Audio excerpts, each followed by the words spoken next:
Hey guys, welcome to an October book recommendations video. This one specifically, I wanted to make spooky book recommendations, but for me, while I enjoy being a little creeped out and having like spooky vibes, light needs to win out in the end, otherwise it's not a good book in my opinion. So I've got some spooky books for you here, as well as a couple that are on my TBR. Although my autumn TBR is mostly books that I think are going to be kind of spooky-ish, so I don't want to rehash all of those, but I have 3 books here that I feel like are going to be spooky that I really want to read this autumn, especially if I could get them in October. That'd be perfect. Just a quick little channel update.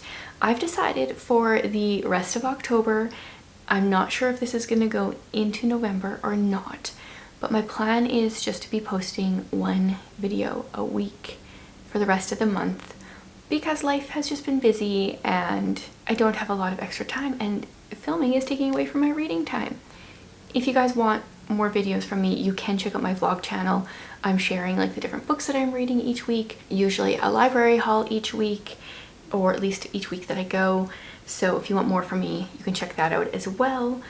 But let's get into the spooky books. I want to start with the ones that are on my TBR, although this first one I did read back in high school. It is Monster by Frank Peretti.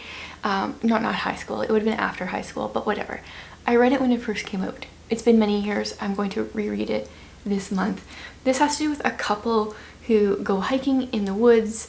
They're in this beautiful scenery, gorgeous mountains, waterfalls, hundreds of acres of unspoiled wilderness. And then while they are camping, a piercing sound, it says an unearthly wail pierces the calm of the forest. Something emerges from the dense woods. Everything that follows is a blur to read, except the unforgettable image of a huge creature carrying his wife into the darkness.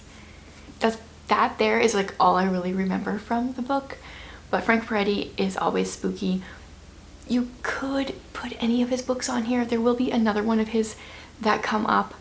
I'm not putting The Oath on here, but it is his like spookiest one, I think. So I'll just like slide it in as an unofficial recommendation as well.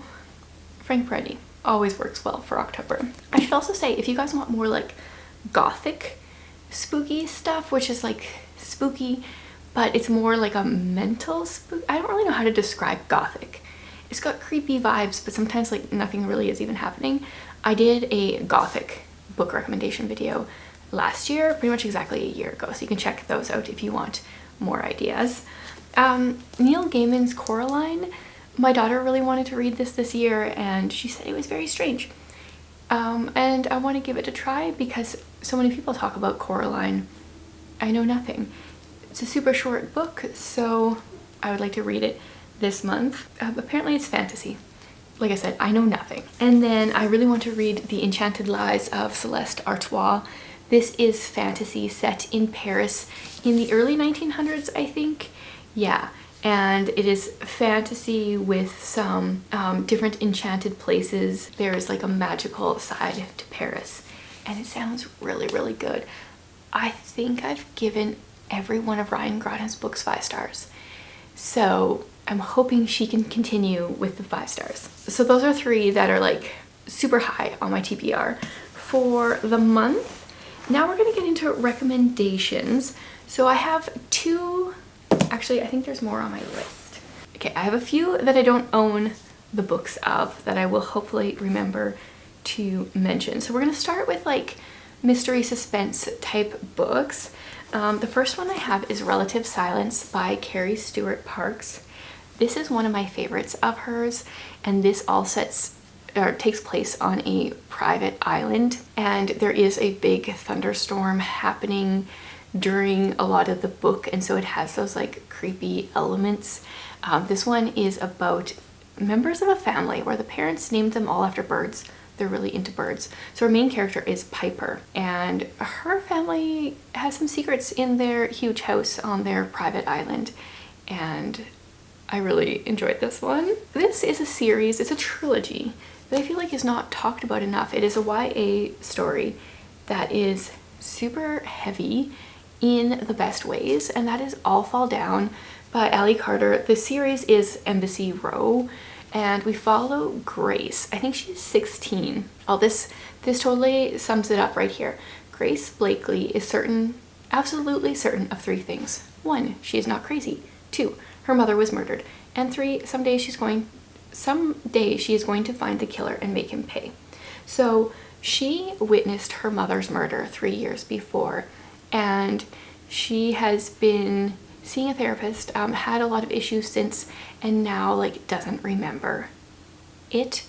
She saw her mother's murderer, but can't remember a whole lot. Yeah, wow, this was so dark, so deep. Every book ends on a huge cliffhanger. Have the entire trilogy ready or you're gonna be angry. Very impressed. Really enjoyed it. I don't want to give any spoilers there. Another creepy one is also a trilogy, Mind Games by Nancy Mell.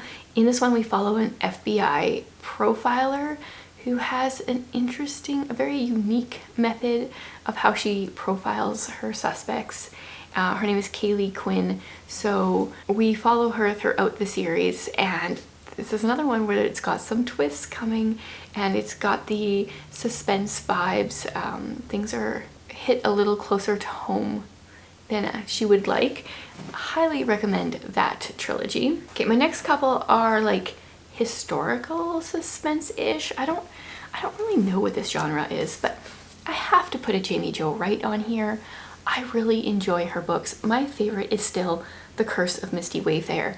This is dual timeline, and our what, like 1900s-ish timeline. Our main character is a post-mortem photographer, which may be weird, but that really checks a box for me. Like, I am so intrigued, especially like the Victorian era when people would pose their children after they died, and they would line up all their children and like one of them would be dead. Such a morbid thing, but it's so fascinating.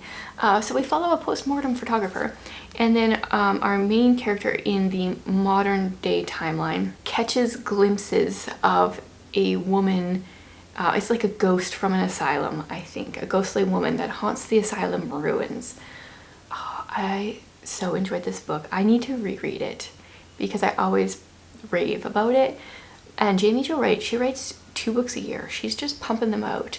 But this one is my favorite. And then other creepy vibes, if you like asylum vibes, The Lost Melody. In this one, our main character's father dies, and she needs to get a job because she's a concert pianist, but it's not like, what year is this? Probably also like early, oh, it's Victorian era. You know, it's not acceptable for her to be performing when she's supposed to be in mourning, but she's not really mourning her father. So she gets this job at an asylum, and pretty quickly she ends up becoming one of the patients. And I had like heart palpitations and anxiety while reading this book in the best way. I think if an author can do that to you, they're doing something right. Highly recommend it. Now I think, I just want to double check my list here. I think the rest of mine are fantasy or science fiction suggestions, recommendations. We're going to start with Tainted by Morgan L. Bussey. Another one that has been a long time since I read, but this is a fantasy science fiction slight retelling of Frankenstein, where our main character sees herself as a monster. Her father was a scientist and did some experiments on her, and she has some like special abilities, although I don't think she sees them as positive things as a result. This is a duology that I flew through years ago, and I need to buy the physical copies of because it's another one that I would love to reread.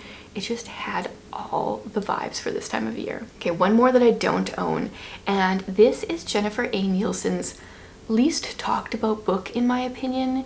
Is called The Scourge, and it has slight historical vibes but also dystopian vibes.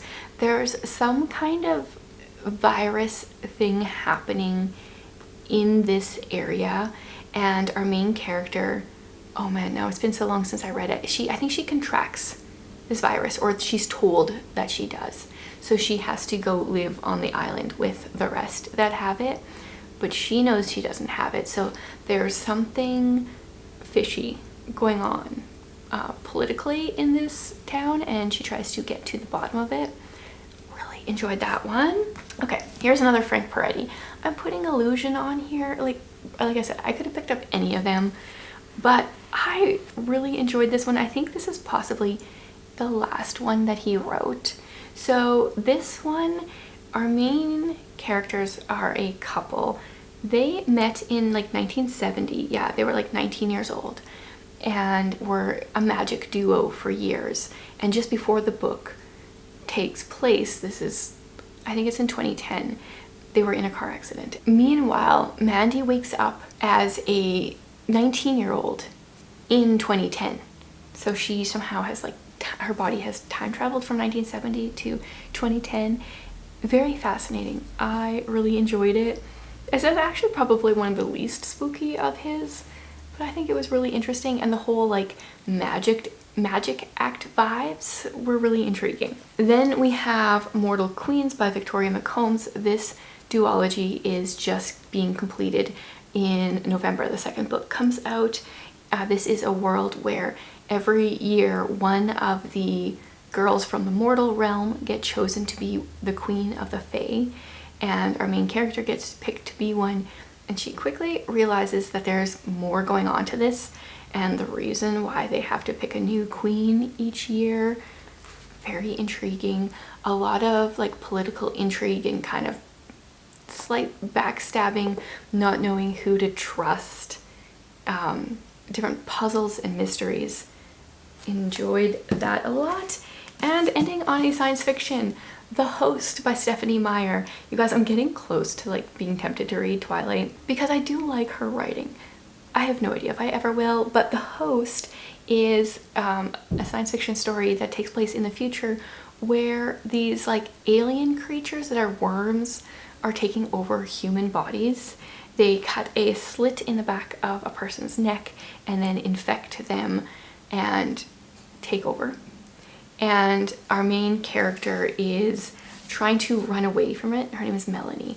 She is trying to live on the fringes so that she doesn't get taken over. And it's interesting. I flew through this book so fast. It's yeah, very intriguing, and it does make me interested in Twilight, but like all the buzz around Twilight, I don't think I want to watch or read it, but should I read it? You guys tell me. So that is a number of books that are spooky in various ways. I would love to hear if you guys have any spooky suggestions where light wins out. It's definitely the time of year where I'd like to read that kind of thing. So leave your suggestions in the comments, and I will be back again next Monday. Thanks for being here, guys.